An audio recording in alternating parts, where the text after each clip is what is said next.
pues de nosotros muchas veces, que un hermano dice es un castigo de Dios, el Señor está castigando a su pueblo, en fin.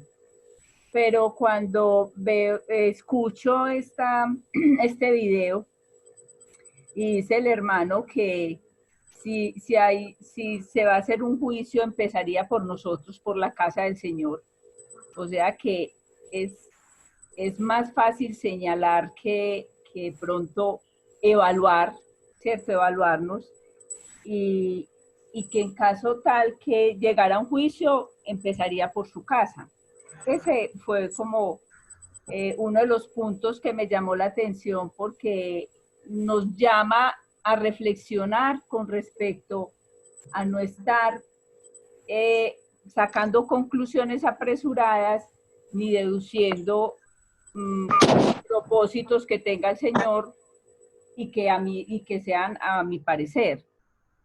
El otro punto que me pareció muy importante también es el tema de los atributos, cuando él dice, si yo conozco los atributos de Dios, yo confío en lo que Dios está haciendo y en el propósito que Él tenga con lo que haga, ¿cierto? Entonces, de ahí como esa importancia de cada día acercarnos más al Señor y buscar de su conocimiento para descansar en su propósito, ¿sí? Esos son como los dos puntos que me llamaron la atención.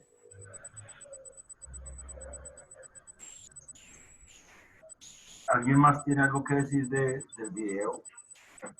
Porque igual que pusimos, pues, pusimos un video corto. ¿Del video qué tenemos que decir, mamita? No, del video, sí, pero me preguntó del video.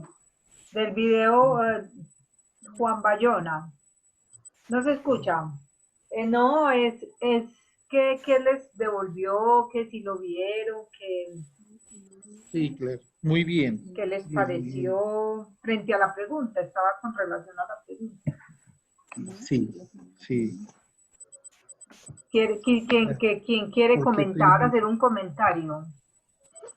Bueno, Iván y María Cristina y todos los presentes, participantes, muchas gracias, una feliz noche. Tuvimos dificultades para ingresar, pero aquí estamos. Bueno,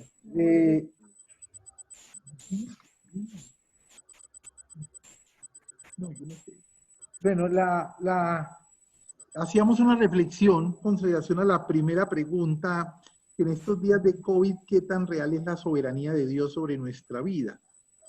Entonces,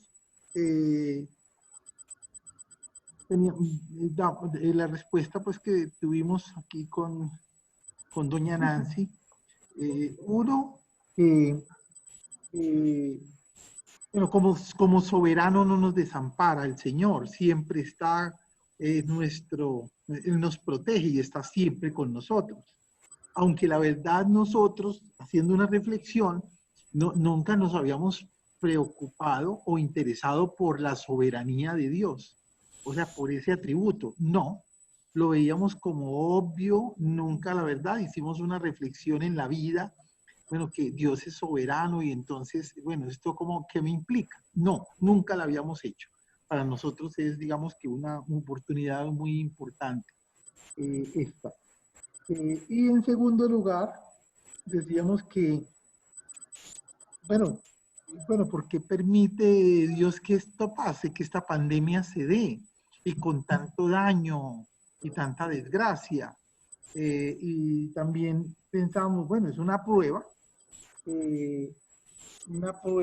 frente a la soberbia de la humanidad. De todas maneras, Iván, teníamos una pregunta con relación a la información que nos pasaste sobre el atributo comunicable de soberanía de Dios. Su voluntad es causa de todas las cosas. Cuando decimos que Dios, creador del universo, entonces su voluntad es causa de todas las cosas. Entonces Él causa todo esto. Y decíamos también, determina los fines y el propósito de todas las cosas. Entonces, bueno, ¿cuál es el propósito de esto que estamos viviendo? Nos hacíamos esa pregunta. Bueno, terminamos con más preguntas que respuestas, pero muy contentos. De hecho, eh, vamos a orar y comenzamos entonces, porque no hemos puesto este tiempo en las manos del Señor. Vamos a orar y comenzamos. Padre bueno, en esta noche nos acercamos a ti, Dios de la gloria, en el nombre de nuestro Señor Jesucristo, con agradecimiento, con admiración, con adoración, con confianza, con esperanza. Y suplicamos que en tu misericordia y en tu gracia nos lleves a entenderte cada día más. Toma este estudio en tus manos y ayúdanos a construir conforme a tu propósito y a tu voluntad desde tu sagrada palabra. Te lo suplicamos en Cristo Jesús nuestro Señor. Amén. Amén. Uno decir que sabe cuál es el propósito de Dios con estos asuntos es muy difícil. La hermana Claudia ahora nos decía, hay unos que se atreven a decir que es un juicio de Dios, que Dios está preparando, que Dios está haciendo como una selección de su pueblo. Hay muchas conjeturas, pero por eso pusimos ese video de Paul Washer, porque él concluía que realmente nosotros no tenemos que saber qué está haciendo Dios, sino saber que Dios es soberano y que a Él no se le sale de las manos nada y que Él está en control de todo y que Él siempre va a hacer todo para que su pueblo siga en ese bien. ¿Se acuerda cuál era el bien? En que todas las cosas nos ayudan a bien. ¿Cuál era ese bien? Según Romanos 8, 29 y 30. El de ser transformados a la imagen de Dios, ese es el bien. Que todas las cosas ayudan para nuestro bien, para llevarnos a la imagen de Cristo. A ser transformados a la imagen de Cristo y al mismo tiempo llegar a su gloria eterna. Porque allí está esa parte de los glorificó también. Y el Señor oró por eso. Eso está en el propósito de Dios. El Señor oró por eso. En Juan 17, en la oración que hay allí, hay una parte donde el Señor dice, Padre, yo te pido que donde yo estoy, ellos estén conmigo, para que vean la gloria que tuve contigo antes de que el mundo fuese. O sea, la gloria que será revelada, la gloria eterna. Ese es el propósito final de Dios para la iglesia, llevarlo a la gloria eterna, a ser una con Él. Cuando el Señor entregue a su iglesia la presente, según 1 Corintios 15, 24, todos seremos uno en Dios. Entonces allí está ese propósito de que la iglesia esté con el Señor en la eternidad. Y todas las cosas van a ayudarnos a eso. Entonces, cuando nosotros estamos convencidos de eso, no tenemos que estar pensando por qué este coronavirus, qué pasó, qué es lo que Dios quiere con esto, porque sabemos que el propósito es ese, llevarnos a Él. Entonces, también nos tendríamos que preguntar nosotros, bueno, entonces, ¿cómo está mi fe en medio del coronavirus? ¿Cómo está mi fe en medio de la pandemia? ¿Estoy confiando en Dios? ¿O en quién estoy confiando? ¿O mantengo muerto el miedo? Porque el miedo es contrario a la fe. Es una de las emociones que de hecho afecta a la fe. Quizás uno de los pasajes más dicientes al respecto es el pasaje de la travesía en el mar de Galilea. Cuando el Señor está todo el día compartiéndoles a ellos en la orilla, él desde la barca, les está compartiendo, hablándole la palabra, y llega la noche y les dice, pasemos al otro lado. Y ellos, dice el texto que ellos le tomaron como estaba en la barca, o sea, no pusieron ningún problema. Nadie dijo, Señor, espéreme, yo voy y me despido de mi señora, espéreme, yo voy y hago unas cosas, sino que al mismo le tomaron la palabra y le siguieron. Iban muy contentos, muy emocionados, las cosas iban muy bien. Pero cuando ya vino la tempestad, las cosas cambiaron. el miedo se apoderó de ellos y eso hizo que la fe de ellos se perdiera. Por eso el Señor les dice, ¿cómo no tenéis fe? Y en otro evangelio les dice, hombres de poca fe. Porque las circunstancias pueden minar la fe. Porque las circunstancias pueden producir miedo, pueden producir incertidumbre, pueden producir inseguridad. Y eso todo ataca la fe. Entonces, ¿cómo nos sentimos nosotros en medio de ese coronavirus, en nuestra fe? ¿Cómo está nuestra fe en medio de ese coronavirus? Es una pregunta. Sí, o sea, ¿cómo está? Sí, o sea, Nosotros no necesitamos saber qué está haciendo Dios, sino más bien revisarnos si nosotros sí estamos firmes en la fe o si nosotros estamos tambaleando por ese enemigo que podemos pensar que entonces se le salió de las manos a Dios. El propósito de entender la soberanía de Dios es saber que a Él no se le sale eso de las manos.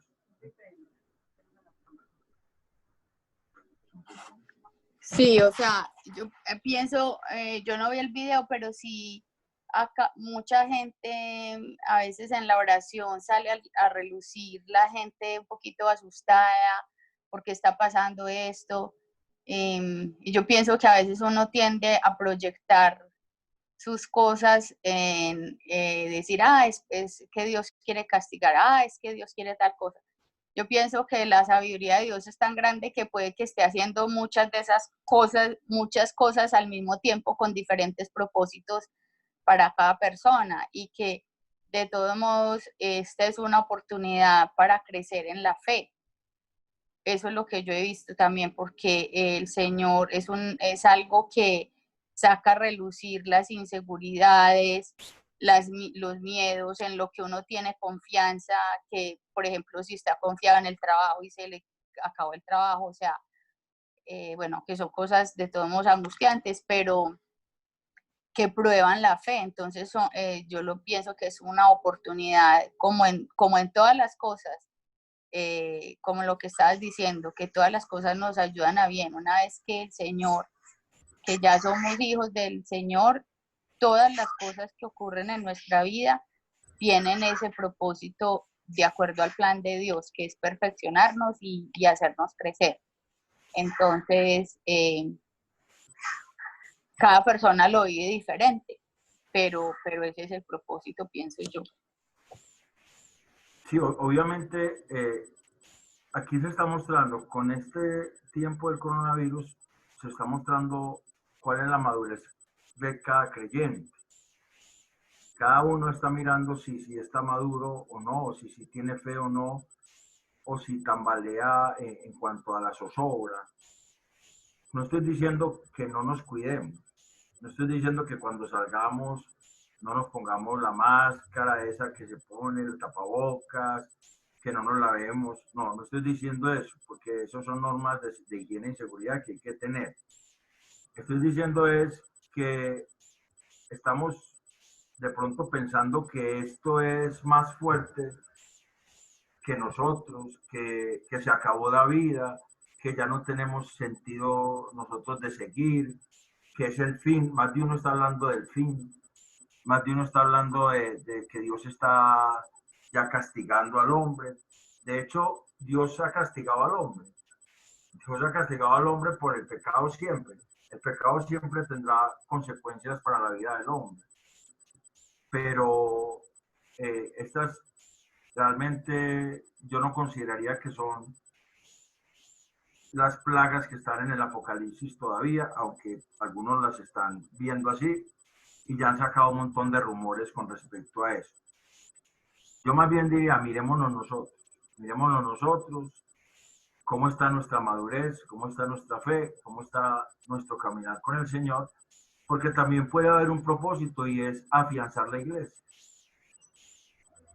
Usted lee Daniel 12 y el capítulo 12 de Daniel habla que van a entender o sea, el pueblo de Dios va a entender, los entendidos se van a dar cuenta de que es tiempo de volverse al Señor mientras que los que impíos, los que andan sin Dios, ellos no van a tener ningún problema, van a seguir igual.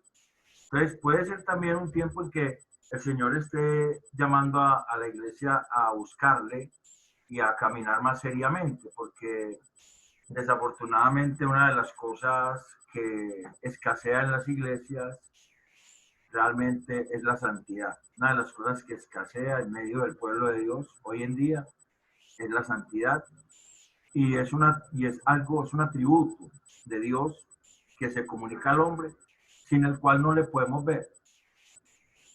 Sin santidad nadie verá al Señor, dice la Escritura. Entonces, quizás el Señor está también perfeccionando a su pueblo y haciéndole entender que la vida cristiana no es un juego, que las cosas con el Señor son serias, que Él no va a dar por inocente al culpable.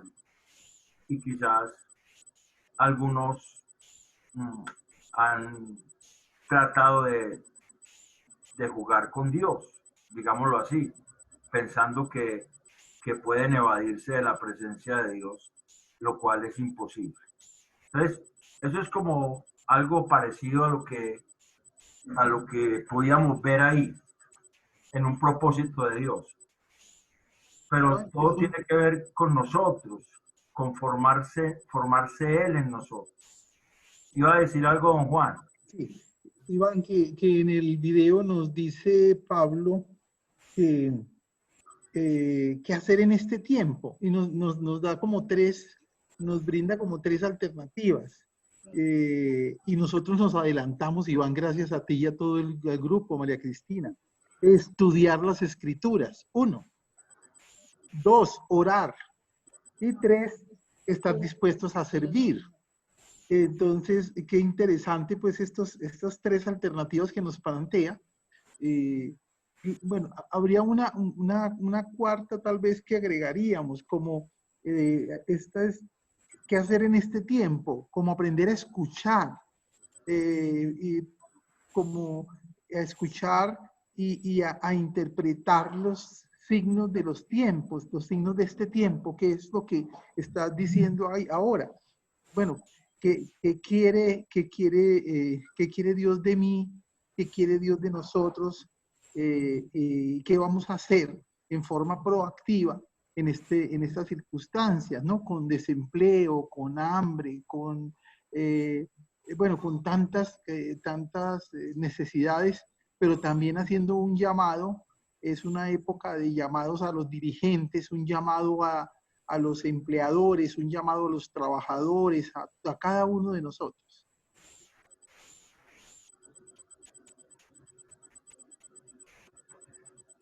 Bueno, entonces, yo considero que no nos debe preocupar las plagas, no nos deben preocupar realmente. De todas maneras, la madurez cristiana debe llegar a que nosotros podamos decir, como dijo el apóstol Pablo, ¿cierto? Él dijo que con Cristo estaba juntamente crucificado, ya no vivía él, sino Cristo en él. Y lo que ahora vivía, lo vivía en la fe del Hijo de Dios, que él se había dado por él, le había amado y le había dado por él. Y para eso él estaba dispuesto incluso a morir si fuese necesario por servir al Señor. Entonces, es algo que uno en el Apocalipsis ve cuando la iglesia es triunfante, es la iglesia que aún con su propia vida, a riesgo de su vida, no reniega del Señor, no apostata, no se aleja. Y quizás tengamos que mirar nuestra fe hacia allá, porque podrán venir muchas cosas que nos puedan hacer flaquear, pero el Señor es más fuerte que todas esas cosas contrarias. Él es precisamente el que tiene control sobre ellas como soberano de la creación. Y hablando de la soberanía de Dios, hay algo que a nosotros también nos interesa, y es que Él nos dio ese atributo a nosotros. Él nos comunicó, es un atributo comunicable, o sea, la soberanía de Dios es un atributo comunicable. De hecho, nosotros no somos soberanos absolutos de la creación, imposible. Estaría la creación en muy malas manos si nosotros fuéramos los soberanos absolutos de la creación. Pero Dios hizo al hombre soberano de la tierra. Dios hizo al hombre soberano de la tierra. Y yo quiero que miremos ese tema de la soberanía local, o sea, la soberanía que cada uno de nosotros tiene, que es lo que realmente es la mayordomía o la responsabilidad del hombre ante la soberanía de Dios. Eso es lo que necesitamos también mirar, porque ese atributo es comunicable. Entonces, se nos comunicó qué se nos pide que hagamos y cómo lo vamos a hacer. Eso es como lo que nos convoca en este día. Entonces, yo quisiera que miráramos Génesis 1:28. Enseguida les comparto la pantalla. Si tienen las Biblias, por favor las abrimos en Génesis 1:28.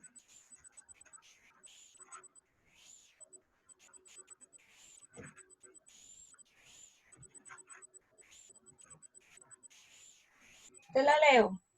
Hágale. Claro, hágale, hermana, léala, por favor. Dice la palabra del Señor. Luego Dios los bendijo con las siguientes palabras. Sean fructíferos y multiplíquense, llenen la tierra y gobiernen sobre ella. Reinen sobre los peces del mar, las aves del cielo y todos los animales que corren por el suelo. Listo. Leíste en una versión diferente de la Reina Valera 1960, ¿listo? Sí, ¿Cuál señor. versión leíste? Esta es Nueva Traducción Viviente. Nueva Traducción Viviente, listo. Voy a compartir la pantalla para mostrarles algo. Voy a compartir la pantalla. Listo. Vamos a subirle un poquito. Ahí está bien. Ahí está bien la letra, la alcanzamos a ver. Sí, señor. Sí, señor. Entonces, el asunto es que el texto dice, y los bendijo Dios. Empieza diciendo, y los bendijo Dios.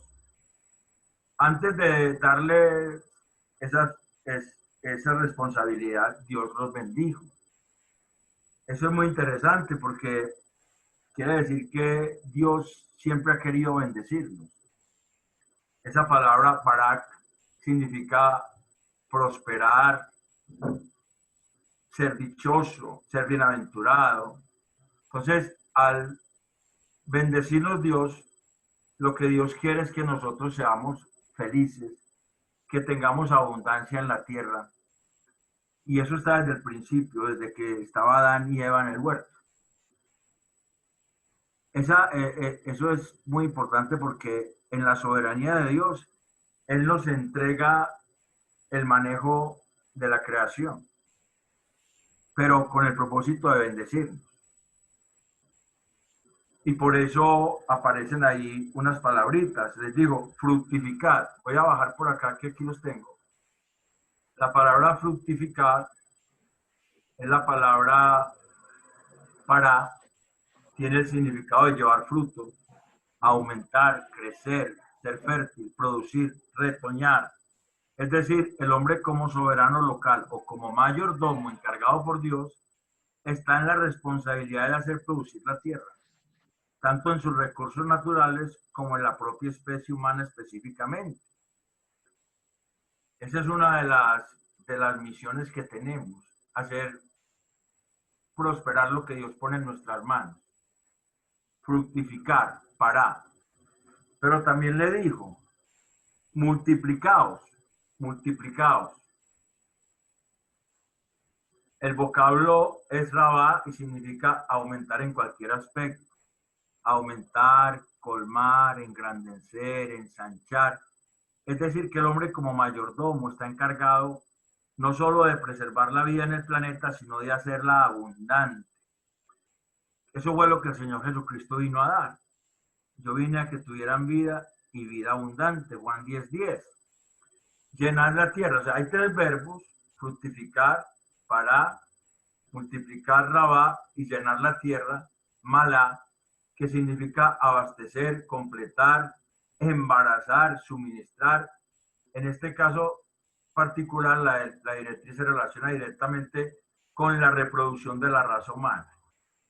Esas tres instrucciones estaban dadas directamente con la iniciativa de bendecirnos, de hacernos prosperar, de hacernos dichosos, de hacernos bienaventurados, de hacer que nuestra vida fuera fructífera y fuera llena, y que cada vez pudiésemos hacer producir más la tierra. Pero había una condición que está en Génesis 2, del 15 al 17. Esa condición era de que el hombre no podía comer de un árbol que estaba en el huerto. Pero el hombre no fue capaz de guardar esa condición. Entonces, la mayordomía no dio el fruto esperado. Y encontramos hoy la tierra devastada, la tierra sufrida, la tierra reseca, ya los campos son muy difíciles para dar fruto, los ríos contaminados, porque el hombre no ha sido un buen mayordomo sobre la tierra. El hombre no ha podido entender que su bendición está en obedecer a Dios, que esa bendición que Dios quiere para el hombre se encuentra en la obediencia, pero el hombre ha querido hacer las cosas a su manera por algo que se llama codicia. Realmente la codicia es el amor al dinero, la filarguría, y eso realmente ha dado al traste con todo lo que Dios quería para el hombre en la tierra realmente, que era su deseo de bendecir al hombre. En Cristo Jesús las cosas son restauradas, pero también encontramos que la tierra sigue sufriendo, y en Romanos 8 la tierra está gimiendo por la libertad gloriosa de los hijos de Dios. O sea, porque los hijos de Dios pueblen la tierra, esa tierra donde ya no haya maldad, donde no haya injusticia. Esos tres verbos estaban ahí, pero había otros dos verbos que siguen ahí, que son señoread, sojuzgadla, y señoread en los peces del mar, en las aves de los cielos y en todas las bestias que se mueven sobre la tierra. La palabra sojuzgar, kabash, significa conquistar, subyugar, someter, sujetar, lo cual implica que Dios dotó a sus mayordomos con la capacidad de someter a sus enemigos en la dirección de Dios para alcanzar el propósito de bendecir la tierra y sus criaturas. Propósito que se evidencia en la vida de Abraham. Uno encuentra la misma palabra Barak cuando Abraham vuelve de la victoria de los reyes, de Dorlaomer y los otros reyes de allá cuando fue a rescatar a Job. Uno encuentra que Melquisedec, rey de Salem, sacerdote del Dios Altísimo, tipo de Cristo, lo bendice a Abraham. Lo bendice. Abraham fue y retomó el propósito y no dejó que el propósito se perdiera. Y la vida de Abraham siempre está en ese sentido. La vida de Abraham siempre está en buscar el propósito de Dios, en ser servidor de Dios. Por eso Abraham es considerado el padre de la fe, porque Abraham siempre creyó lo que Dios le dijo, aunque en determinado momento él se rió cuando Dios le prometió un hijo. Él se rió por allá, pero él siempre estuvo muy pendiente de que Dios era su Señor y le servía. Y siempre su propósito fue ese. Por eso cuando en el mismo libro de Génesis 28, creo que es, por ahí le propusieron, Génesis 22, 23, por ahí, a él le propusieron que le iban a regalar una cueva para enterrar a la esposa, la cueva de Macpela, en Génesis 23. Efrón Eteo le dijo, yo le regalo la cueva y le regalo la heredad con los árboles frutales, con las fuentes de agua, todo.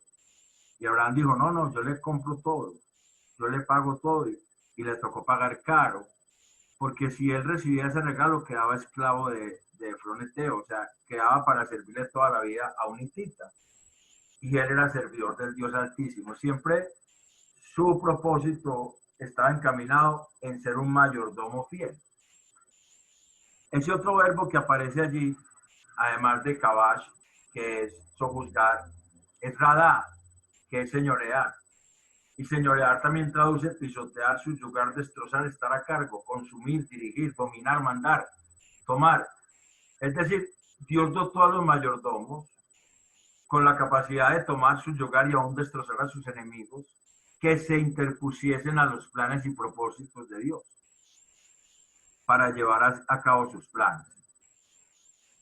Obviamente, nosotros no tenemos lucha contra carne y sangre, o sea, en la época de Abraham y en la época que estamos hablando después del diluvio, ellos luchaban con pueblos que iban en contra de Dios y los enemigos de ellos eran enemigos de Dios. Nosotros también no tenemos enemigos y que quisiéramos no tener enemigos, pero quien es enemigo de Dios se hace enemigo de nosotros porque va en contra de los propósitos de Dios. No los tenemos que atacar, los tenemos que amar. El Señor nos ordenó amarlos, hacerles el bien. No porque nos caigan bien, sino porque es una obligación en la voluntad de Dios, porque Dios a nosotros nos amó cuando éramos enemigos también.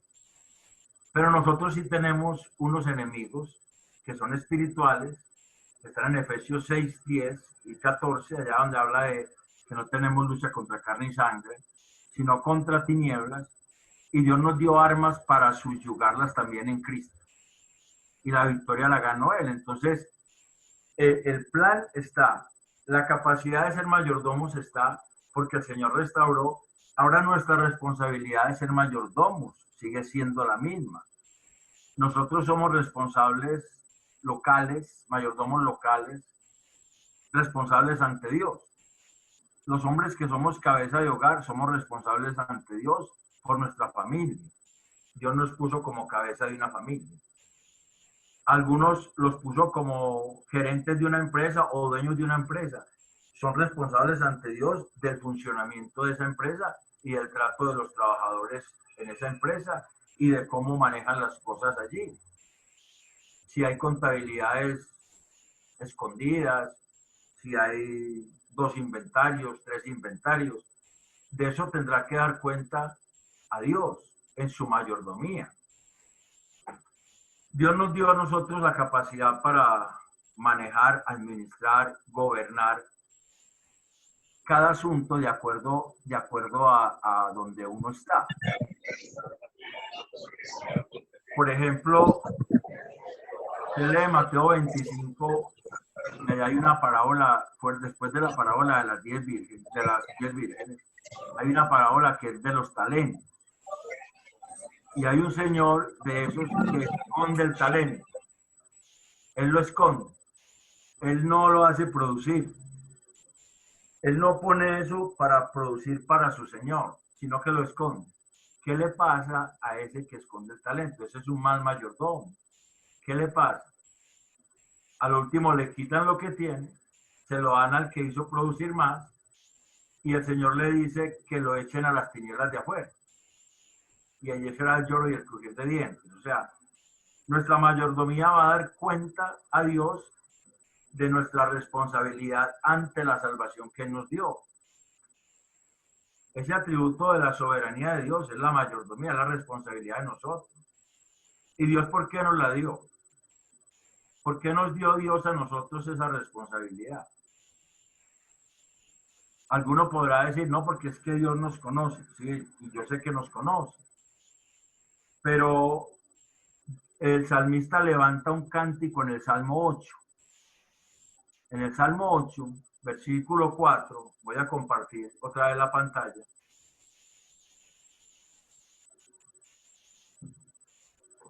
Salmo 8, 4. El salmista levanta un cántico y dice, ¿qué es el hombre? Ni siquiera dice quién, sino qué. En la Reina Valera dice que es el hombre para que lo visites.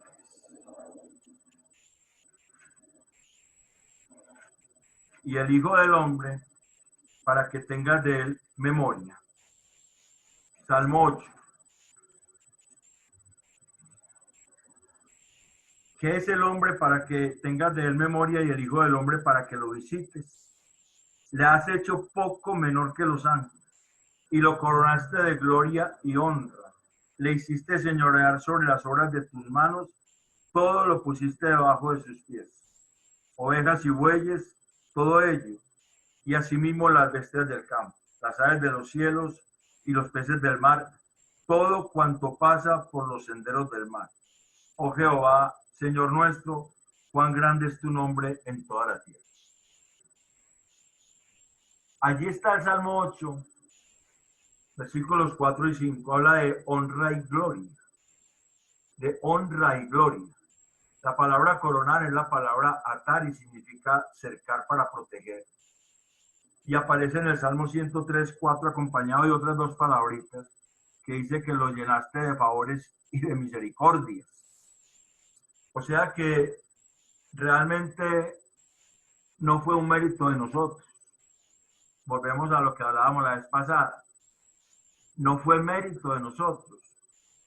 Fue Dios quien tuvo gracia y misericordia.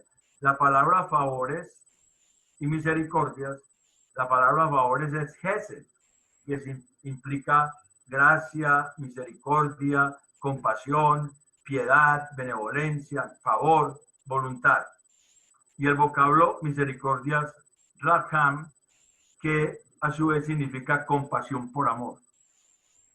Entonces, Dios nos coronó de honra, nos cercó con honra, nos dio a nosotros el privilegio de ser su imagen y semejanza. Y eso es una honra y una gloria. Solamente que la gloria pesa. La palabra kabod, gloria, significa peso. Al hombre le pesa la gloria de Dios. A nosotros nos pesa la gloria de Dios. Por eso no es fácil ser mayordomo realmente en las manos del Señor. Porque el mayordomo o administrador debe hacer lo que dice su Señor, no él. Entonces su voluntad tiene que estar sometida a la voluntad del amo. O sea que en ese aspecto el mayordomo se constituye en un esclavo del Señor. De hecho, esa es la palabra esclavo. No tiene voluntad. El esclavo hace la voluntad del amo. Entonces, un mayordomo fiel debe ser alguien que camine en los propósitos de su Señor, que jale para el mismo lado que jala su Señor. ¿Cómo va a jalar? Dirigido por él. Por eso nosotros tenemos el ejemplo de Adán, que tenía una condición. Nosotros tenemos toda la escritura y en la escritura se nos dice cómo es que debemos caminar, cómo es que debemos ejercer la mayordomía o cómo es que somos responsables ante ese Dios soberano que depositó la confianza en nosotros. Es que el asunto es que hay un asunto de confianza. Dios depositó la confianza en nosotros. Y eso es algo tremendo. ¿Cómo Dios puede confiar en un hombre pecador? Pero Dios hizo eso. Al confiarnos a nosotros, la administración, la mayordomía, lo que puso fue sus recursos en nuestras manos para que nosotros los administrásemos. Y los administradores deben ser hallados fieles, ¿cierto? Dice la primera carta a los Corintios 4, versículo 1, que se requiere que los administradores sean hallados fieles, o sea, dignos de confianza. Si Él puso la confianza, nosotros debemos ser hallados en Él dignos de confianza. Que cuando nos presentemos ante Él, Él pueda darnos como decirnos, te felicito porque mostraste que eras digno de mi confianza. ¿Podremos nosotros decir eso? ¿Tendremos nosotros la posibilidad de decir eso ante Dios cuando Él nos llame a cuenta? ¿O qué podremos decirle? Que fallamos, le fallamos muchas veces, pero es que Él sabe que le vamos a fallar.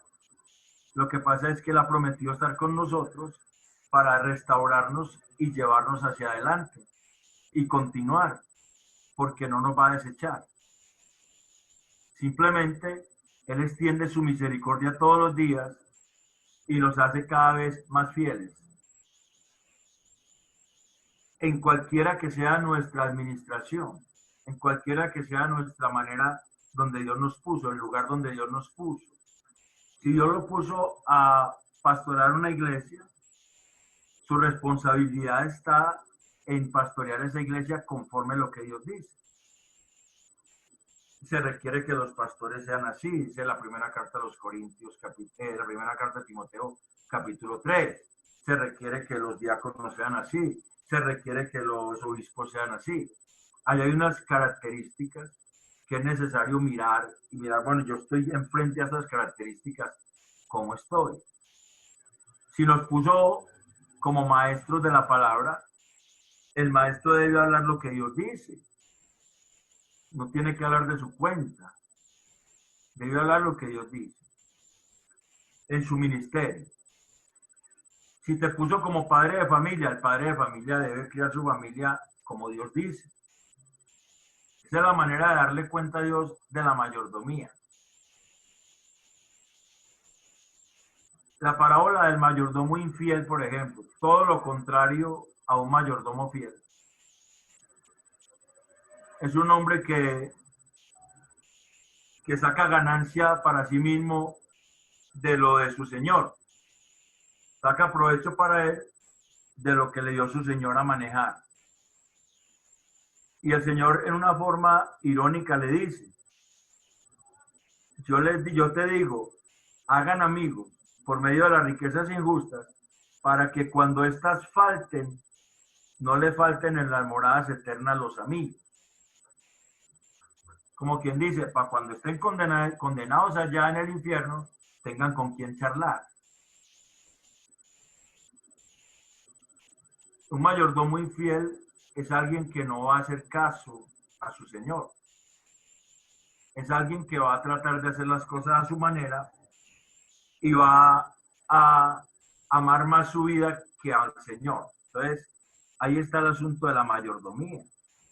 Somos llamados a ser mayordomos confiables, fidedignos, que podamos representar dignamente a ese Dios que puso su confianza en nosotros.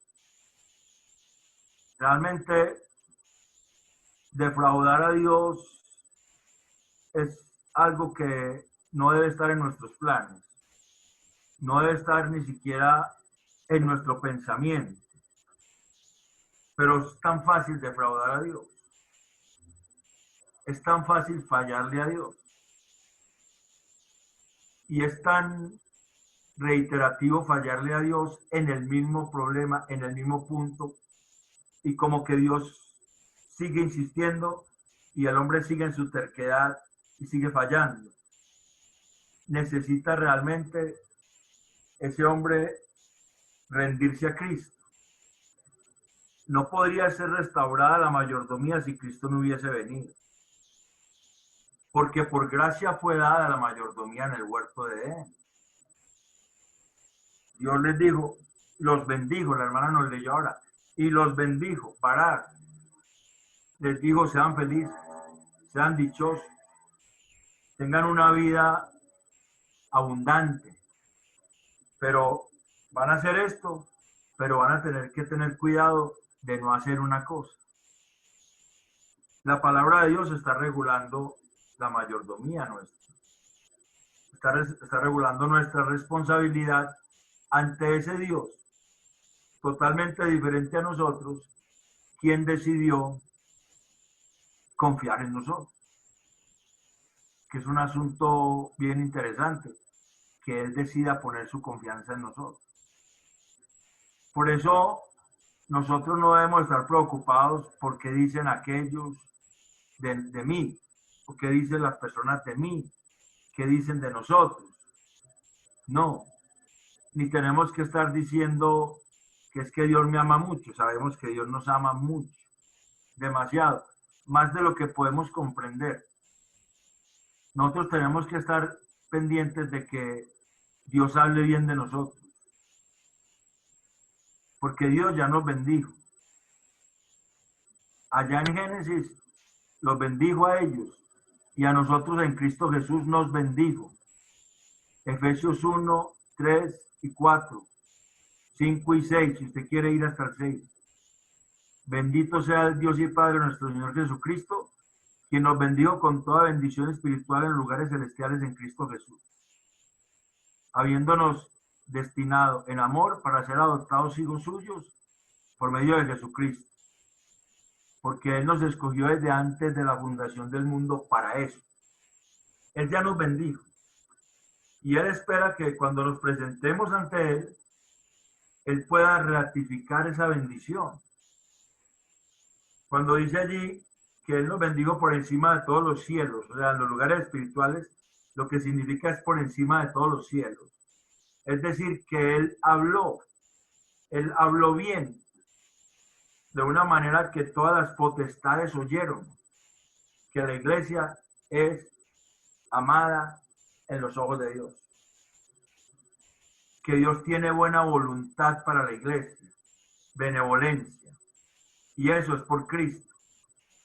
Porque si usted se acuerda, cuando los pastores estaban adorando, los pastores vinieron, estaban pastoreando y aparecieron unos ángeles, cuando el nacimiento de Jesús. Y los ángeles empezaron a cantar, gloria a Dios en las alturas y en la tierra paz y buena voluntad a los hombres, beneplácito, gracia a los hombres, a través de Cristo. Se retoma el propósito de bendecir al hombre, porque Cristo llevó nuestros pecados. Ese es fundamentalmente el asunto acá. Dios no nos va a cobrar a nosotros un juicio, a nosotros no nos va a meter en un juicio de condenación, porque ya cargó nuestros pecados en Cristo. Él los llevó. Nosotros fuimos justificados en Él. Y en Él Dios nos ve de una manera que es buena, nos ve de una manera buena, nos ve con buenos ojos en Cristo. Cuando lleguemos a su presencia,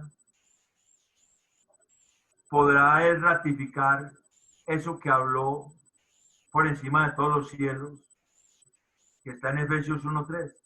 Podrá Él decir, este es mi Hijo, ganado con la sangre de Jesucristo, en el cual yo me complazco. Podrá decir el Señor eso. Porque eso es lo importante, eso es lo que debe importar. Voy a leerles unos textos. En Romanos 2, cuando Pablo está hablando de la circuncisión, Romanos 2, 28 dice, pues no es judío el que lo es exteriormente, ni es la circuncisión la que se hace exteriormente en la carne, sino que es judío el que lo es en lo interior, y la circuncisión es la del corazón, en espíritu, no en letra, la alabanza del cual no viene de los hombres, sino de Dios. O sea que Dios va a hablar bien de nosotros.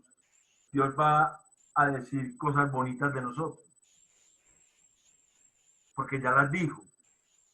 Allá en la eternidad, Él va a decir eso, va a ratificar eso. Si no, de pronto estaremos en problemas. Primera a los Corintios 4:5. Así que no juzguéis nada antes de tiempo, hasta que venga el Señor, el cual aclarará también lo oculto de las tinieblas y manifestará las intenciones de los corazones, y entonces cada uno recibirá su alabanza de Dios. Otro texto que habla de que Dios va a hablar bien de nosotros. Segunda a los Corintios 10, 18.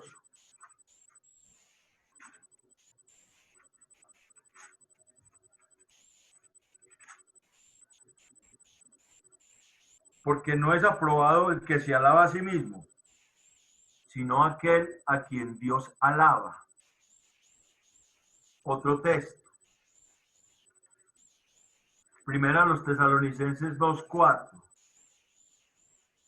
Dice el apóstol Pablo, desde el 3, porque nuestra exhortación no procedió de error ni de impureza, ni fue por engaño, sino que según fuimos aprobados por Dios, para que se nos confiase el evangelio, así hablamos, no como para agradar a los hombres, sino a Dios que prueba nuestros corazones. Aprobados de Dios, se nos confió el evangelio. ¿Qué tenemos que hacer? Hablar la palabra de Dios. No para agradar a los hombres, sino a Dios.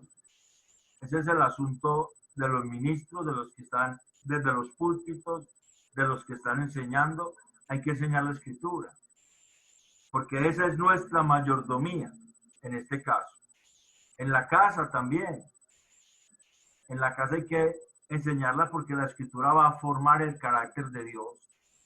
En la familia, la escritura va a formar el carácter de Dios tanto en mi esposa como en mi hijo, como en mí principalmente, como en el que está dirigiendo principalmente, porque cuando alguien se para a hablar en un púlpito, esa palabra tuvo que haberle hablado primero a él, tuvo que haberlo confrontado primero a él, para poder tener la autoridad de decirla, porque si no hace lo que dice, sale metido en problemas, porque el Señor también dictó sentencia al respecto.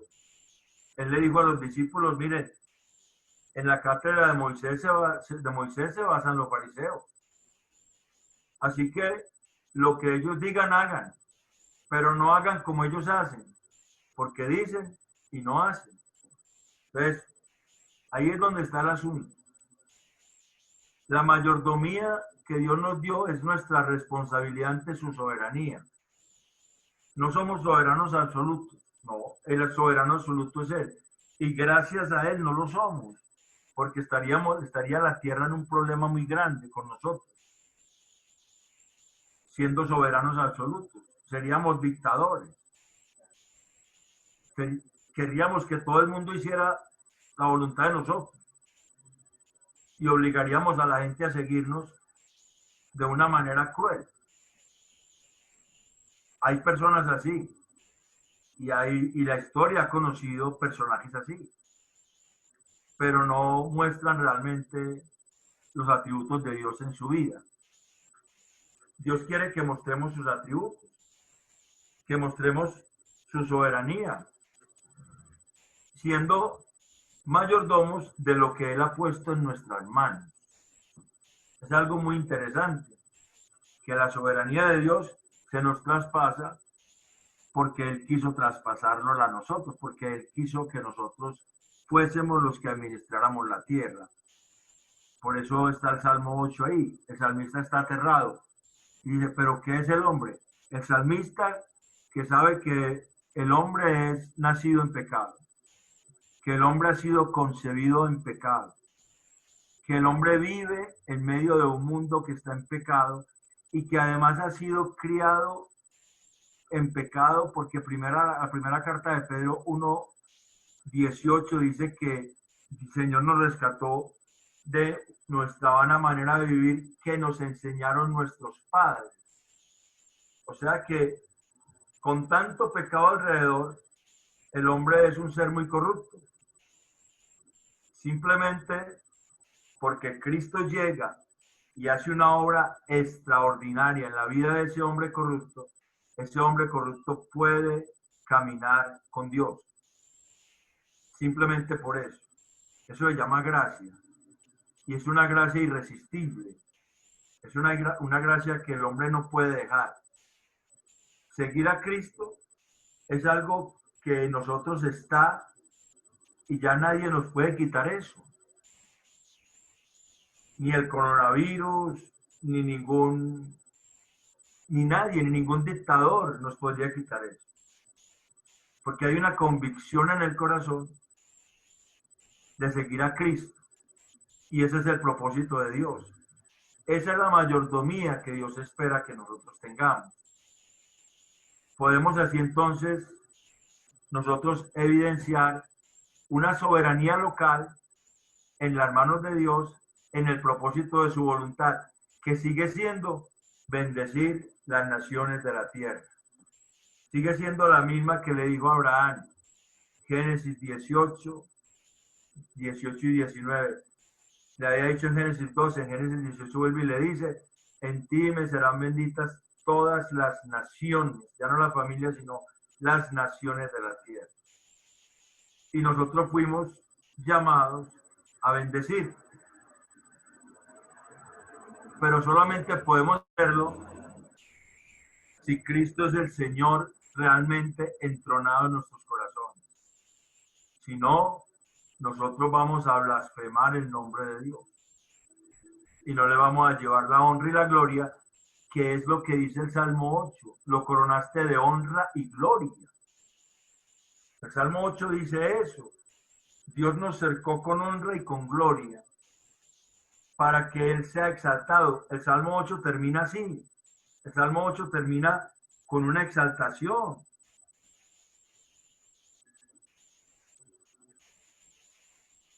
El Salmo 8 termina diciendo, oh Jehová, Señor nuestro, cuán grande es tu nombre en toda la tierra. Termina con una exaltación a Dios, con un reconocimiento de su grandeza. Solamente el hombre que ha recibido ese favor de Dios y lo acepta como un regalo de Dios, no está pensando que él se lo merece, sino que es humilde y acepta que aunque no lo merece, Dios le da ese regalo. Puede engrandecer el nombre de Dios. Puede llevar ese nombre a ser exaltado. Y ese es el propósito. Puede bendecir la tierra. Porque cuando la tierra, los habitantes de la tierra reconocen a Dios, viven mejor. Cuando el hombre reconoce a Dios, vive mejor. Porque el propósito de bendecirlo está desde el principio. Y los bendijo Dios, Génesis 1:28. Desde allá viene ese propósito y el pecado no lo pudo destruir. Porque Cristo Jesús vino a restaurar lo que el pecado había dañado. Y en esa restauración levanta un pueblo para que lo glorifique. Y ese pueblo es un pueblo de mayordomos, de personas responsables ante el regalo de la salvación que Él nos dio. Hay muchas cosas que hablar de la mayordomía. Yo les envío el material, ahí hay más cosas, ya para cada ministerio en particular, y están los términos y eso. Pero quería hablarlo así en general para que entendamos que todos tenemos una responsabilidad por la salvación que Dios nos dio. Somos responsables ante Él de esa salvación tan grande como dice Hebreos 2. ¿Cómo descuidaremos una salvación tan grande? Ahora sí, podemos hacer las preguntas, ya son las 9:10. Si hay alguna pregunta, entonces con mucho gusto la podemos responder.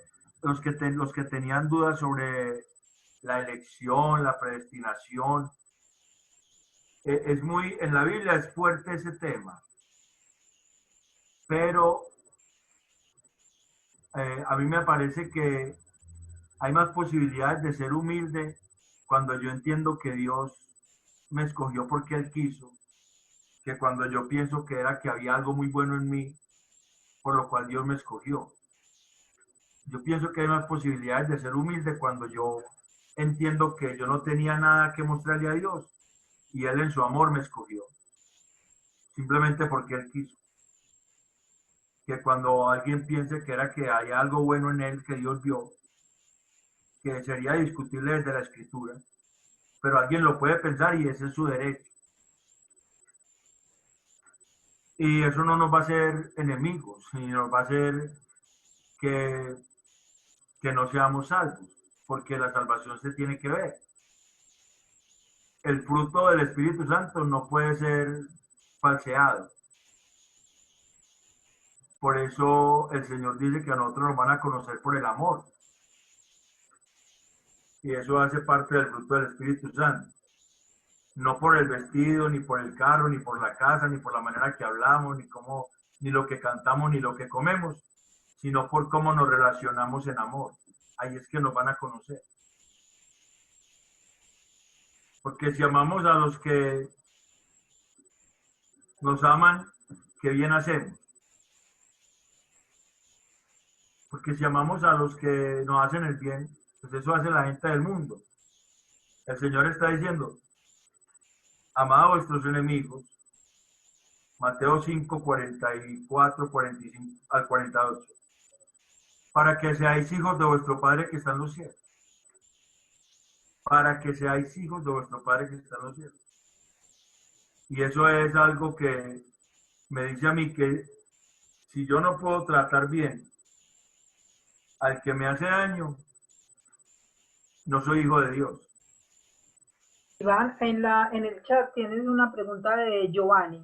Giovanni puso una pregunta, que cómo compaginaba la elección con el libre albedrío. Esa es la pregunta, Giovanni. Pues no sé si es elección. ¿Cómo trabajan conjuntamente la soberanía de Dios y el libre albedrío del hombre y la mujer en la salvación? El libre albedrío del hombre y la mujer en la salvación. Lo que pasa es que es difícil rastrear el libre albedrío del hombre y la mujer en la salvación. Yo no encuentro un texto en la Biblia donde el hombre haya ido a Dios sin que Dios vaya primero a él. Yo no encuentro un texto en la Escritura donde haya un hombre que vaya a Dios sin que Dios vaya primero a él. Es más, Abraham, Dios lo llamó. A Moisés, Dios lo llamó. A todo el pueblo de Israel, Dios lo llamó. Y a la iglesia, Dios la llamó. Y el mismo Señor Jesucristo dijo, no me escogisteis vosotros a mí, sino que yo os elegí del mundo. Pues, yo no encuentro un texto en la Biblia que diga que el hombre tuvo una decisión de ir a Cristo. Dios toma la iniciativa siempre. En la Escritura está eso. Dios siempre toma la iniciativa precisamente porque es soberano. Y Él no tiene que pedir permiso. No sería soberano si tuviera que pedir permiso. Algunos dicen que es que Dios no va a entrar a la fuerza. Pregúntele a Jonás a ver si no entró a la fuerza. Jonás tuvo que cumplir el propósito de Dios después de haber quedado como vómito de pez. O sea, de alguna manera lo convenció. Dios puede utilizar muchas maneras para convencer. Pero yo no veo realmente el libre albedrío en la salvación, en la Escritura. Por eso no puedo decirte, porque es que no encuentro un texto en la Escritura donde se diga que un hombre vino a Jesús sin que Jesús estuviera pasando por ahí. En los evangelios, Jesús va pasando y se encuentra con la gente y él tiene que ir a Samaria, le era necesario para ir a hablar con la samaritana. Y él fue a buscar a Zaqueo y él lo llamó. Él siempre iba a salvar lo que se había perdido. O sea que la salvación es una obra de Dios. Bueno, que amplíes eso porque alguien me preguntó por el interno que aclarara eso de la salvación y pues como cuál es la importancia, porque tiene como una confusión. A ver. De como por qué hacemos como tanto énfasis en eso, en que en la elección, en que todo eso. Entonces, que sí. Pues, aclaramos la salvación, entonces, aclaramos la elección, ¿qué aclaramos? No sé, pues me pregunta que le diga, pues, qué es eso de la salvación, asociado de pronto a eso, lo que estás hablando del libre albedrío. La salvación, listo. Y la soberanía de Dios, ¿es? Sí, a ver. La salvación es simplemente el hecho de que todos los hombres, como consecuencia de la caída del hombre, están destituidos de la gloria de Dios. Todos, sin excepción. Por cuanto todos pecaron. El pecado nos separa de Dios. Pero Dios se proveyó de un cordero, que es Jesucristo, Dios hecho hombre, el cual vivió una vida absolutamente santa, sin cometer ningún pecado, y tomó el lugar que el hombre pecador merecía. Y fue destinado para eso. Si usted va a Primera de Pedro 1:20, Primera de Pedro 1:20 dice eso. Yo la voy a leer. La primera carta de Pedro 1:20 dice: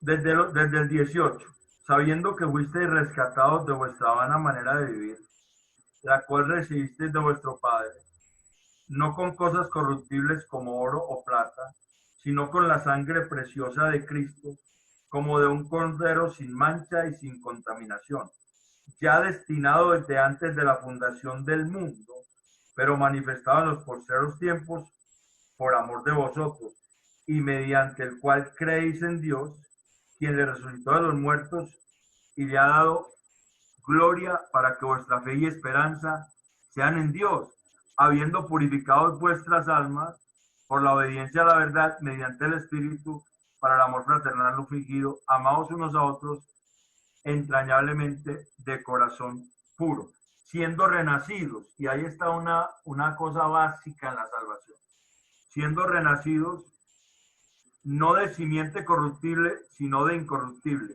por la palabra de Dios que vive y permanece para siempre. La obra de Cristo es que Él en la cruz llevó el pecado de la humanidad, de todos los hombres. Él cargó con ese pecado, siendo Él puro y sin mancha. Él fue el Cordero, el sustituto perfecto por nuestro pecado. Cuando nosotros creemos y confiamos en Cristo y su sacrificio a nuestro favor, el Espíritu Santo regenera nuestra vida y hace algo que se llama el nuevo nacimiento, que es ese renacidos que está aquí, que es un nacimiento del Espíritu, un nacimiento que es una nueva vida. Ese hombre pecador, ese hombre viejo de pecado, muere y nace un hombre nuevo, creado a imagen de Dios realmente, porque el pecado destrozó la imagen de Dios. El hombre fue hecho a imagen de Dios, pero el pecado dañó la imagen. Cristo la restaura y al restaurarla salva al hombre. Le da entrada al reino de los cielos, porque al estar destituido de la gloria de Dios no puede entrar al reino de los cielos. Y no es por un ritual, es simplemente por algo que se llama fe, por algo que se llama confianza puesta en Él. Yo a Él le puedo poner mi confianza en Él y decirle: Señor, perdóname, porque tú eres el sacrificio por mí. Yo fui culpable de tu muerte, porque mi pecado también ayudó a matarte, tú lo llevaste. Si no hubiese habido pecado en el mundo, el Señor no hubiera venido a morir por nadie. Pero Él vino a morir por todos, para que los que creen en Él no se pierdan, sino que tengan vida eterna. Eso se llama salvación, que tiene muchas doctrinas al mismo tiempo. La justificación, o sea, Dios nos declara justos, sin pecado, nos declara limpios, inocentes, sin mancha, porque cargó el pecado en Él. La redención, Él pagó el precio que nosotros no podíamos pagar y nos liberó, porque eso es redimir. sacar de esclavitud a alguien. Él lo hizo. Apolutrosis, nos puso lejos de pecado. Y fuera de eso, nos reconcilió con el Padre, nos adoptó hijos en Cristo Jesús, la doctrina de la adopción. Todo eso está pegado a la salvación. Y eso es por gracia. La pregunta es, ¿por qué unos creen y otros no? Esa es la pregunta. Y la respuesta está en la Biblia. Jesús dijo, nadie puede venir a mí si el Padre que me envió no le trajese. Juan 6:45. Y nadie puede venir a mí si no le fuere dado de mi Padre. Juan 6:65. La fe es un don de Dios. Efesios 2:8. La fe en Jesucristo es un don de Dios. O sea que somos salvos porque creímos en Él, pero exclusivamente en Él. La Biblia no muestra otro personaje que salve, sino Dios hecho hombre. Es que la palabra Jesús significa Dios salvador. Jehová salva, significa Jesús. Entonces, lo que está diciendo la Escritura es que sin Él, el hombre va derechito a la eternidad, a un infierno de fuego, a un lago que arde con azufre y fuego. Pero si ese caminar del hombre es interrumpido porque Cristo se mete en el camino y toma su vida, y el hombre se postra y se humilla y pide perdón, recibe salvación eterna gratuitamente. Por eso es por gracia. Simplemente es por gracia. Es la obra de Dios. El Padre que envía a su Hijo a morir en la cruz para cumplir su propósito y para que Dios no sea abominable a sí mismo. Porque alguien podría decir, pero es que Dios nos hubiera podido salvar sin necesidad de que Cristo pagara. Pero eso se hacía, era injusto ante los ojos de Dios. Dios se hubiese hecho abominable a sí mismo. Y la palabra abominable implica que a Dios le hubiera dado ganas de vomitar si hubiese hecho eso. Alguien que me lea Proverbios 17:15, por favor.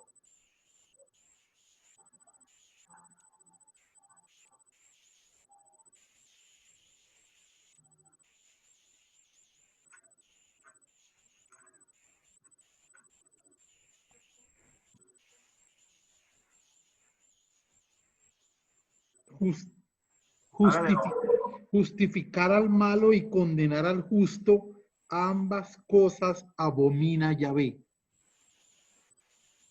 Exactamente.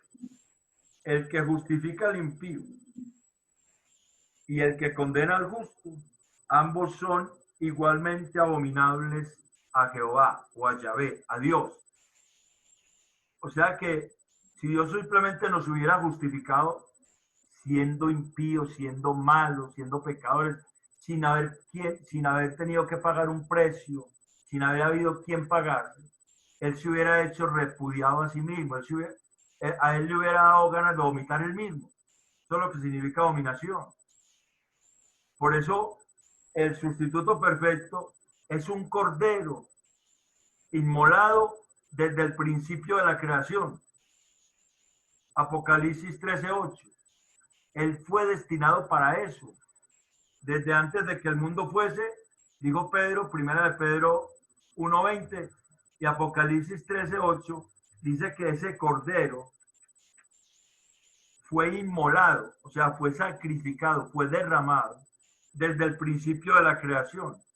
O sea, cuando dice allá, en el principio estaba la tierra desordenada y vacía. Antes de hacer al hombre, ya ese sacrificio estaba planeado y se había hecho. Ya Dios lo había determinado. Apocalipsis 13:8 dice, y la adoraron todos los moradores de la tierra. Perdón, Apocalipsis 13:8 no. Sí. Y la adoraron todos los moradores de la tierra cuyos nombres no estaban escritos en el libro de la vida del Cordero, que fue inmolado desde el principio del mundo. O sea, Él fue destinado para eso desde antes de hacer al hombre. Ya Dios tenía ese plan. Quien crea en Él es salvo. Quien confía en Él es salvo. Quien realmente deposite su confianza en la obra de Cristo es salvo. Quien no lo haga, se tendrá que presentar a Dios y justificarse él mismo delante de Dios. Y Pablo dice que es imposible, porque todos hemos pecado. Necesitamos ese sustituto perfecto que se llama Cristo para poder ser salvos. Si no, es imposible. Y eso no tiene que ver con que el hombre fue a Dios. Dios vino. Dios se hizo hombre para salvar al hombre.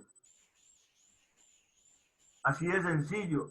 Dios se hizo hombre para salvar al hombre. No para condenar, porque ya estaba condenado. Juan 3:17. Porque Dios no envió a su Hijo a condenar al mundo, sino a que el mundo sea salvo por él. El mundo ya estaba condenado, sigue condenado, si no cree en Cristo. Esa es la diferencia entre el pueblo de Dios y el mundo. La hace algo que se llama la fe en Jesucristo. Esa confianza en Jesucristo trae una nueva vida al hombre. Dice la Escritura que es un nacimiento que no es de carne, ni de sangre, ni de voluntad de varón, sino de Dios. En Juan 1:13. Nacimiento que no es ni de carne, ni de sangre, ni de voluntad de varón, sino de Dios. O sea, Dios en su voluntad lo hace. El nuevo nacimiento.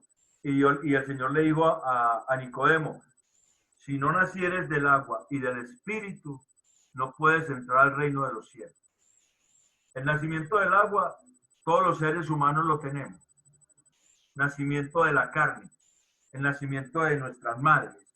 Pero el nacimiento del Espíritu es cuando ese hombre es transformado en su hombre interior por el Espíritu Santo y empieza a caminar lejos de lo que antes hacía.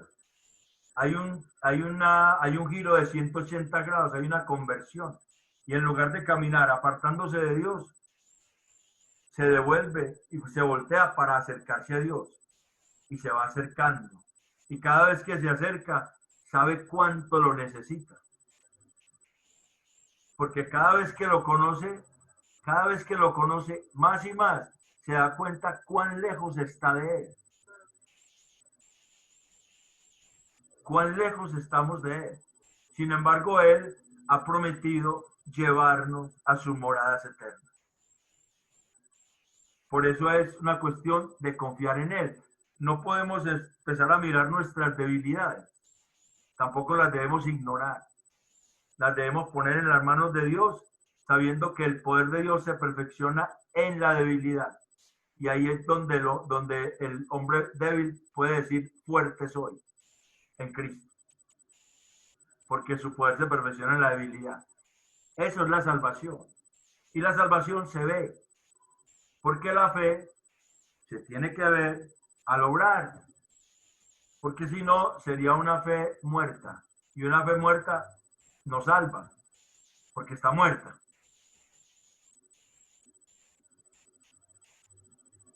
¿Alguna otra pregunta? O si no quedó bien clara la respuesta. Perdón, una inquietud. Sí, don Juan, diga. Sobre el concepto de mayordomía. Sí. Yo no sé si uno se podría cambiar por el término más de administración. Lo que Dios ha dejado es administradores. Nos ha dado los recursos, como tú dices, para trabajar en su propósito. Pero yo no sé si el concepto mayordomía es el que ha llevado a dominar la tierra, a destruirla, a dañarla, a someterla. Es decir, ese concepto de mayordomía, digamos que tal vez pudo llevarnos a ser abusivos. Pero bueno, puede ser una connotación de la palabra. Pero uno entendería que el término de que lo que ha dejado Dios, y en el Evangelio dice, bueno, administradores, cuando habla del texto de Lucas 16, ¿no? El administrador astuto. Bueno, era una reflexión sobre esa palabra. Sí, uno puede decir, yo me siento más administrador. Si a mí me dices, Juan, tú eres administrador de unos recursos que Dios te dio. Bueno, bueno, tú eres el mayordomo. Bueno, no sé, yo no me sentiría Bueno, como, ya te como, entiendo, ya te como entiendo. el mayordomo. Lo que pasa es que la palabra mayordomo en español tiene una connotación y sobre todo las personas que tienen finca hablan de los mayordomos y le dicen el mayordueño, porque como que se apodera de la finca. Pero la palabra en el griego es oikonomos. Oikos, casa, y nomos, ley. Es mayordomo o administrador, el encargado de poner la ley en la casa, el encargado de poner orden en la casa. Es un administrador, otras Biblias lo traducen mayordomo.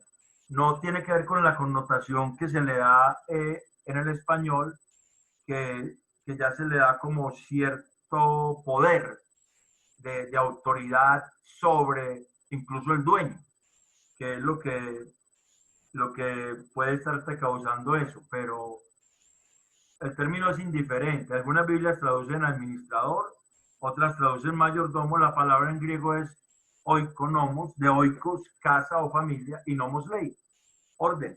El que pone los estatutos o la orden o las reglas en la casa, o en la familia, o en el negocio que esté. Siempre tenemos que saber que nosotros administramos los recursos de Dios. Nosotros somos administradores de lo que Dios puso en nuestras manos. Que lo que nosotros tenemos no es nuestro. Y eso nos ayuda a no ser tan apegados a lo material. Si uno encuentra gente cristiana y todavía le da miedo ir al médico, que porque el médico le va a hacer un examen. Piensa que ese examen entonces ya le va a salir malo y que entonces se va a morir y le tiene miedo a la muerte. Y le tiene miedo a la muerte porque no quiere despegarse de cosas materiales. Piensa que lo material se lo va a llevar. No, nosotros no tenemos que estar apegados a lo material. Pero sí, el término administrador es igual al término mayordomo en el contexto bíblico. Y si una persona no le gusta el término mayordomo, utilizamos administradores. Tranquilo, no hay ningún problema. Gracias. ¿Listo? ¿Alguna otra pregunta? Giovanni, ¿tu pregunta quedó bien la respuesta o hay que aclarar más? O dime cuál es la duda que de pronto te surge. No, sí, claro, yo creo que una de las cosas importantes que señalar es que posiblemente nosotros tenemos la incapacidad de comprender plenamente la naturaleza de Dios.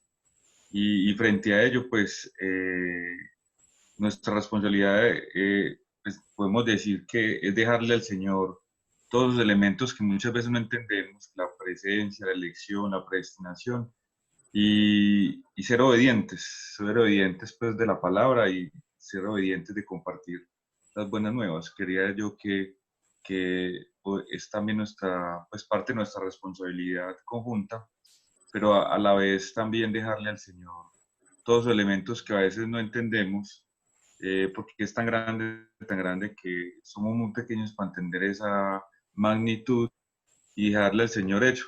Esa es la soberanía. Dios es soberano sobre todo hecho. De hecho, buenas noches. Sí, buenas noches. Sí, ¿con quién hablo? Con Andrés. Andrés, buenas noches, ¿cómo estás? Bien, yo quisiera agregar algo ahí en ese punto y es, digamos, al menos en mi caso, yo pienso que la confusión se genera en el sentido del uso de una palabra. Y la palabra es el hombre decide, ¿cierto? La decisión del hombre. Entonces, cuando hablamos de que Dios fue el que puso en el hombre, ¿cierto? Digamos, esa fe primera para que pudiese creer en Jesucristo, en esa obra salvífica, pero luego hablamos de que el hombre decide, entonces es como si metiéramos nuevamente, ¿cierto? Eso de lo que hablaba ahora la persona que hizo la pregunta del libre albedrío del hombre. Pero allí es donde realmente el hecho de entender la soberanía de Dios es lo que nos permite no creo en mi caso, no tanto preocuparnos por qué decide o no decide Dios, porque Él es soberano, ¿cierto? Yo creo que en ese sentido es más sentirnos agradecidos hoy de que Él vino a nosotros y nosotros recibimos ese regalo de salvación. Pero digamos que el tema ahí es más cuando se emplea la palabra el hombre decide. Entonces, cuando se habla de que Dios es quien pone, ¿cierto? Con los textos que nombrabas ahora, pero luego hablamos de que el hombre decide, entonces sí se da una connotación de que hay una decisión del hombre de sí o de no, y por tanto creo yo que es lo que abre la puerta a la discusión de la predestinación o no, ¿cierto? Que es cuando empleamos esa palabra, el hombre decide. Yo en mi caso considero que Dios busca al hombre, Él nos busca primero a cualquiera de nosotros, lo que yo creo, Él nos buscó primero, y por esa fe que Él puso en nosotros al buscarnos, nosotros creemos en el sacrificio de Jesús. Eso es lo que yo creo, ¿cierto? Entonces, y lo entiendo desde la soberanía de Dios, y Él lo hizo porque así lo quiso, y por eso le doy gracias a Él por haberme escogido, ¿cierto? Pero digamos que lo que quería agregar en ese punto era que muchas veces uno nota que el uso de esa palabra del hombre decide es la que genera a veces como la confusión entre si el hombre lo puso, pero finalmente el hombre decide. Sí, lo que pasa es que eso lo utilizan mucho los evangelistas. Eso lo utiliza mucho en el evangelismo para presionar a las personas a que hagan una oración de fe, pensando que la oración de fe como un ritual va a salvar a la persona. Así es, así es. Pero realmente una oración de fe la puede hacer una persona y seguir viviendo igual, no pasar nada. Simplemente eso no lo va a salvar, ni lo va a salvar el bautismo, ni lo va a salvar un montón de rituales, lo va a salvar es la fe en Jesucristo, pero genuina en el corazón. Entonces, cuando alguien dice que es una decisión o que el hombre decide, pues no me puede demostrar eso por la Biblia, porque en la Biblia no dice eso. Simplemente no puede. No hay forma de que la Biblia diga que alguien tomó una decisión por Cristo. Yo he leído la Biblia y no encuentro eso. O sea, cuando alguien quiso ir a Cristo, fue porque Cristo fue a ese lugar. Y llamado por la fama que tenía, se acercó a esa persona y Cristo lo llamó y lo llamó. Lo vio y lo llamó. Y lo sanó o lo puso al servicio. En los evangelios eso está lleno de ese tipo de situaciones. Por eso mi propuesta ahí sería, o al menos en mi caso, yo procuro usar más el por la misericordia de Dios a el por la decisión del hombre.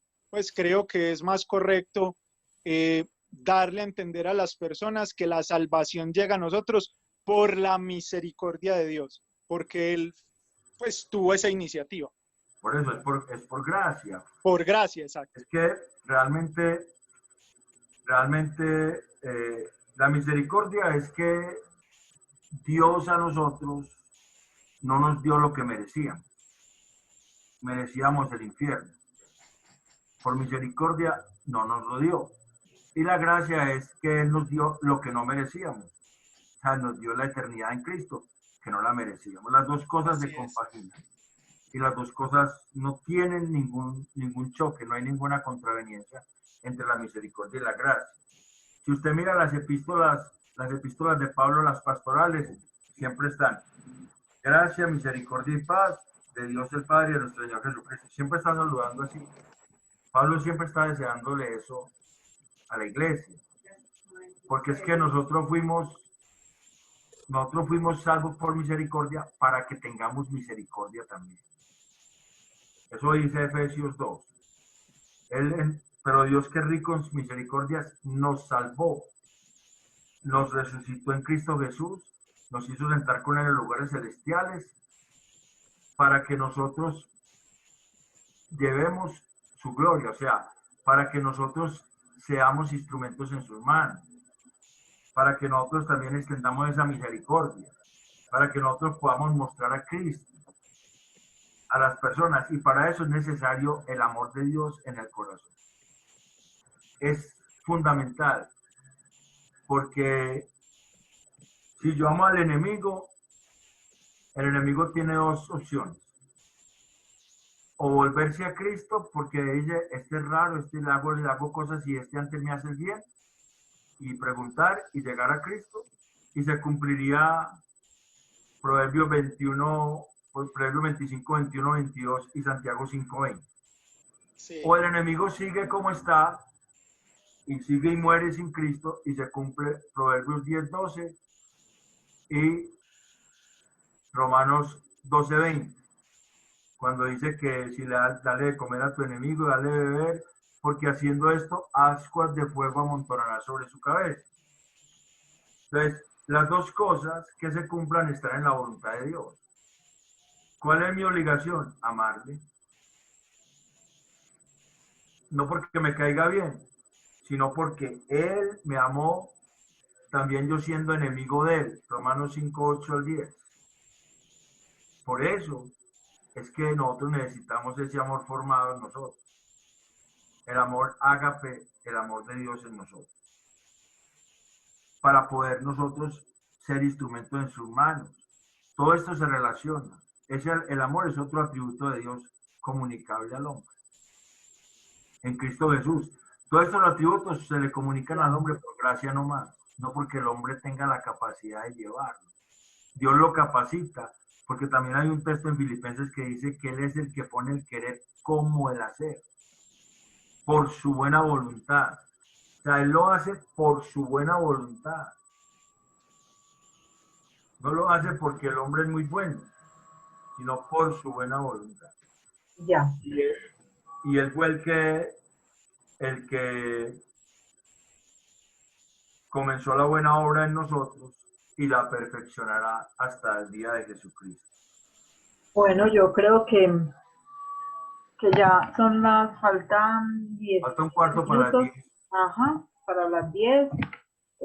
Si hay alguna pregunta más la ponemos en el chat y luego entonces o la mandamos o me la mandan o ahí van en el grupo, perdón, individual para luego ponerla en el grupo y bueno. Hay algo y es que no sé si pues como preguntarles, hay buena información, hay cosas que Iván pues aquí pues tiene para compartir en su momento, yo también no sé, sobre todo Iván, no sé si pues nos da pena como llenar ese chat de cosas, entonces para que sepan que de pronto ponemos 1 o 2 documenticos, algún video, para ilustrar, ¿sí? La idea, la temática que se trató, lo que viene, para que sepan entonces, hay quienes pues han dicho que sí, que hay para mandar, hay quienes de pronto pues, por ocupados o cualquier cosa no, entonces no se preocupen, pero ahí vamos entonces yendo, no sé, y si necesitan algún material, ampliar por ejemplo los temas tratados, pues nos dicen también que Iván se los reenviamos también así como aparte.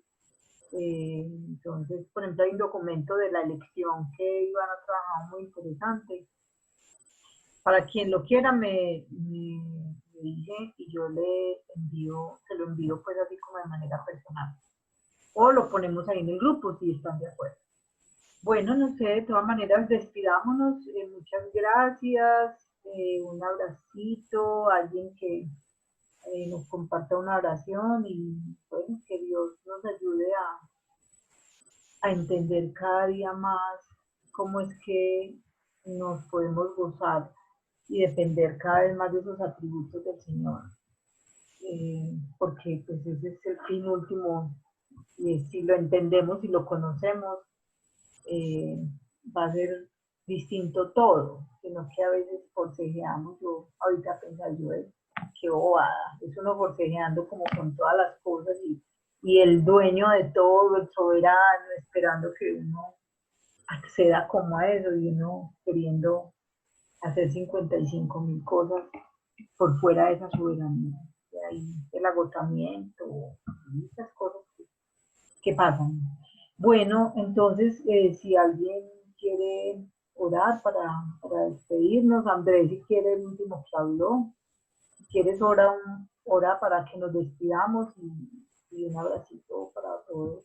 Que el Señor siga con ustedes. Ok, oremos. Señor Jesús, en esta hora te glorificamos, damos gloria y honra a tu nombre, Señor. Reconocemos tu poder, reconocemos que eres soberano, Señor. Gracias por venir a nosotros, gracias, Señor, por permitirnos compartir este espacio. Gracias por la vida de nuestro hermano, quien de manera diligente, Señor, nos enseña, nos comparte eso que tú has puesto en su corazón. También bendigo, Señor, a cada persona que ha decidido en esta hora unirse, Señor, y aprender de ti. Te pido que esta palabra llegue a cada uno de nuestros corazones, Señor, y produzca fruto en abundancia para seguir creciendo, Señor, en el conocimiento tuyo. Buena es tu palabra, Señor, aunque a veces dura, pero es refrescante, Señor, y sabemos que nos instruye y nos hace crecer en fe. Te damos muchísimas gracias, Señor, en esta hora, y bendigo a cada familia aquí representada, Señor, cada persona en este tiempo, Señor, que se habla de tantas cosas, Señor, no permitas que nosotros desmayemos ni que sintamos temor. Por el contrario, que nuestra fe esté firme, Señor, porque sabemos en quién tenemos la esperanza. En el nombre de Jesús hemos orado, dando gracias. Amén. Amén. Bueno, Dios les bendiga. Bien. Gracias. Bueno, chao, que Hasta estén bien. luego, gracias. Gracias. Para todos. Chao. Gracias para Feliz todos. noche. Feliz noche. Gracias. Chao.